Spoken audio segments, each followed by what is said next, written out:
Guys, maraming nag-react or hindi sumang-ayon dun sa 6-minute video ni Bugoy na Kokoy.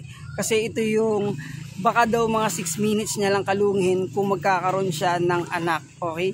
Tapos siguro kapag nagpadede daw, nagtimpla daw siya ng gatas, nag-fail daw yung nanay. So guys, ano ba yung masasabi ko ron? So para sa akin kasi ako, di ba nakikita niya sa mga videos ko, ako mismo yung nagpalaki or nag-alaga sa mga anak ko. Hindi ako sang-ayon doon kasi although nagpo-provide ka ng pera, iba pa rin yung feelings, iba pa rin yung saya na makikita mo yung development ng anak mo, na ikaw mismo yung nagturo kung paano siya magsalita, kung paano siya maglakad, tapos kung paano siya lumaki ng maayos, 'di ba? Na parang ikaw din na i-idolize ka ng anak mo or ikaw yung magiging mentor niya.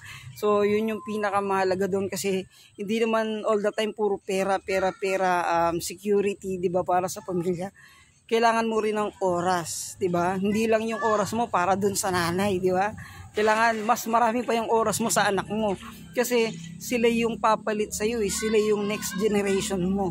So yun yung paningin ko dito, guys. So hindi ako sang-ayon doon sa 6 minutes. Bitin na bitin sa akin yun, ha. Yung 6 minutes, kiss pa lang yun. Kiss ko pa lang sa baby ko yan.